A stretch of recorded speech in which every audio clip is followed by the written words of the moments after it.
இச்செய்தியை வழங்குபவர் Aalayam associates private limited property developers.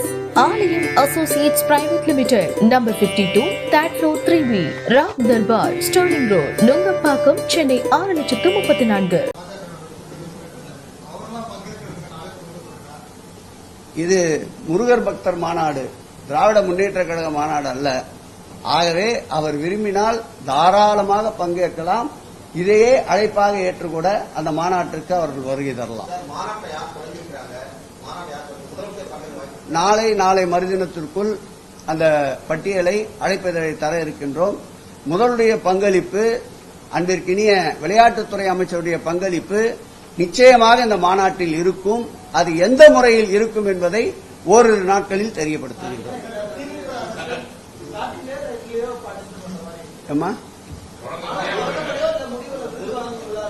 நிச்சயமாக இந்த ஆட்சியை பொறுத்தவரை முடிவு என்பது எதுவுமே இல்லை. எல்லாமே தொடர் கதைகள் தான். நேற்றைக்கு கூட இந்து சமய அறநிலையத்துறையின் கீழ் இருக்கின்ற அருள்மிகு பார்த்தசாரதி திருக்கோயிலில் சார்பில் கட்டப்பட்டிருக்கின்ற வணிக வளாகத்தை 3,20,00,000 ரூபாய் செலவில் நம்முடைய விளையாட்டுத்துறை அமைச்சர் தான் திறந்து வைத்தார். அந்த நிகழ்ச்சிக்கு வருகை தருகின்ற போது நம்முடைய பட்டாச்சாரியார்கள் பூர்ண கும்ப மரியாதை அளித்தார்கள். அதையும் ஏற்றுக்கொண்டார். அவர் வழங்கிய மலர் மாலையையும் அன்போடு ஏற்றுக்கொண்டு பட்டாச்சாரியர்களுடன் நின்று புகைப்படம் எடுத்துக்கொண்டு அவர்கள் ஆசீர்வாதத்தை பெற்ற பிறகுதான் அந்த கட்டிடத்தையே திறந்து வைத்தார். ஆகவே பிரிவு என்பது திமுகவிடம் இல்லை.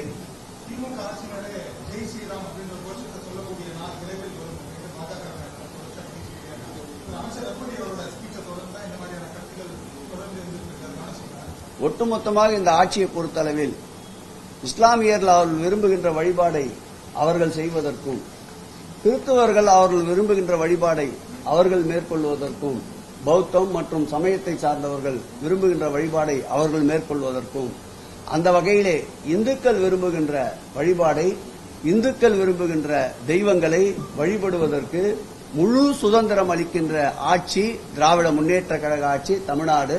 அந்த வகையில் ஜெய் ஸ்ரீராம் என்றாலும் ஏற்றுக்கொள்வோம், அரோகரா முருகா என்றாலும் ஏற்றுக்கொள்வோம், வெங்கடாஜலபதி என்றாலும் ஏற்றுக்கொள்வோம், கோவிந்தா கோவிந்தா என்று கோவிந்த நாமத்தை உச்சரித்தாலும் ஏற்றுக்கொள்வோம்.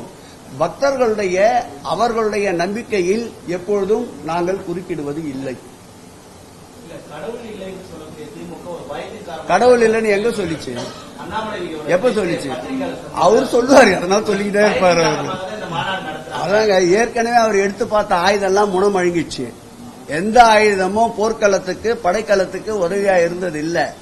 எல்லா இடங்கள்ல தோல்வியை தவிர வேற எதுவுமே சந்திக்கல. அப்ப ஏதாவது புதுசா அவர் கையில் எடுக்கணும்னு நினைப்பாரு.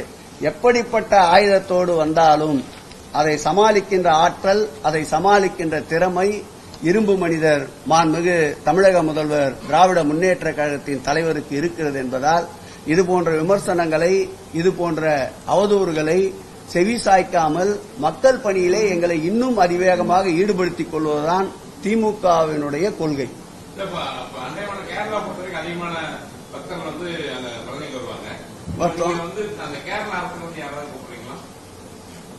ஆன்மீக சம்பந்தப்பட்ட அனைத்து மாநிலங்களிலும் அழைப்பு விடுத்திருக்கின்றோம்.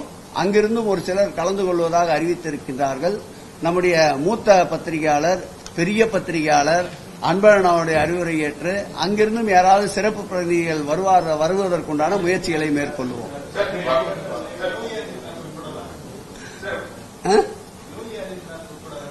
புரியல.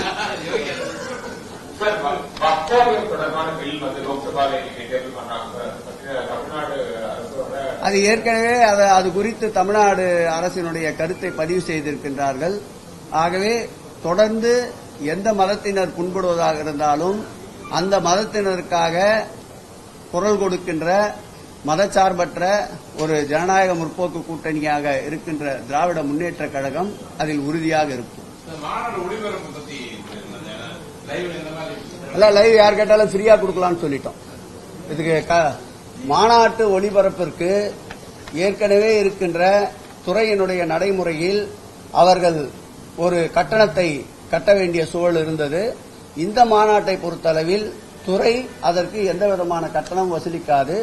முழுவதுமாக அதை நேரலை செய்வதற்கு கட்டணம் இல்லாமல் அனுமதிக்கப்படுவார்கள். கோவில் அப்படின்னா அப்படின்னாலே திருப்பதி தான் சுகாதாரம் அடிப்படை வசதிகள். அந்த மாதிரி தமிழ்நாட்டில் ஏதாவது ஒரு கோயிலை எடுத்து பண்ணணுங்கிற எண்ணம் இருக்கா? நண்பர் திருச்செந்தூரை போய் இப்ப பாருங்க, இப்ப போய் பாருங்க.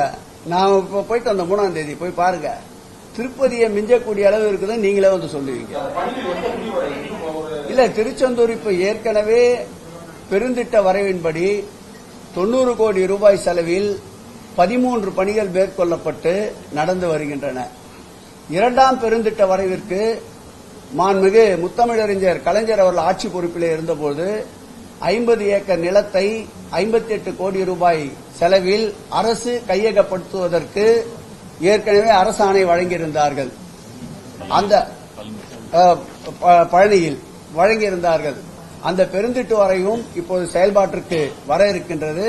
அதேபோல் நம்முடைய திருச்செந்தூரில் கிட்டத்தட்ட 200 கோடி ரூபாய் செலவில் HCL நிறுவனம் உபயதாரர்களை கொண்டு இப்பொழுது திருப்பணிகள் மேற்கொள்ளப்பட்டு வருகின்றன. 100 கோடி ரூபாய் துறையினுடைய அந்த திருக்கோயிலின் சார்பிலே திருப்பணிகள் மேற்கொள்ளப்பட வழங்கப்பட்டிருக்கின்றன. அதோடு மாத்திரமில்லாமல் பக்தர்கள் தங்கும் விடுதி துறையின் சார்பிலே ஒன்று பணி நிறைவுற்று இன்னும் 1 மாத காலத்திற்குள் மாண்புமிகு தமிழக முதலமைச்சர் திருக்கரங்களால் திறந்து வைக்கப்பட இருக்கின்றன.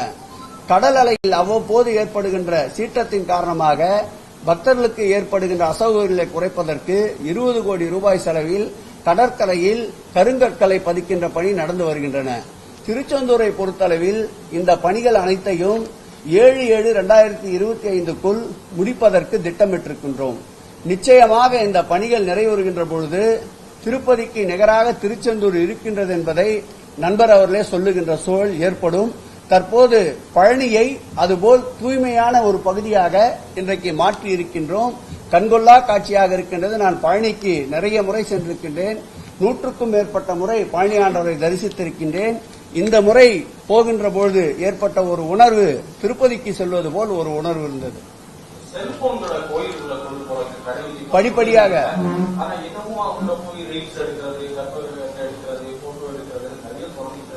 இல்ல, தொடர்ந்து அதற்குண்டான முயற்சிகளை மேற்கொண்டு வருகின்றோம். செல்போனை பொறுத்தளவில் இன்றைக்கு மனிதனுடைய அன்றாட வாழ்க்கையில் பின்னி பிணைந்திருக்கின்ற ஒரு சாதனமாக மாறிவிட்டது. படிப்படியாக குறைத்து வருகின்றோம். பழனியிலே செல்போன்களை கொண்டு செல்வதற்கு அனுமதி மறுக்கப்பட்டு பாதுகாப்பு பெட்டகங்கள் உருவாக்கப்பட்டிருக்கின்றன. திருச்செந்தூரிலே அதேபோல் உருவாக்கப்பட்டிருக்கின்றன. மதுரையிலே அதேபோல் உருவாக்கப்பட்டிருக்கின்றன. அதான் நான் சொல்றேம்மா, மதுரையில உருவாக்கப்பட்டிருக்கின்றன. இதுபோல் படிப்படியாக நம்முடைய நிறுவன கோரிக்கை விரைவாக நிறைவேற்ற அனைத்து முயற்சிகளையும் மேற்கொள்வோம்.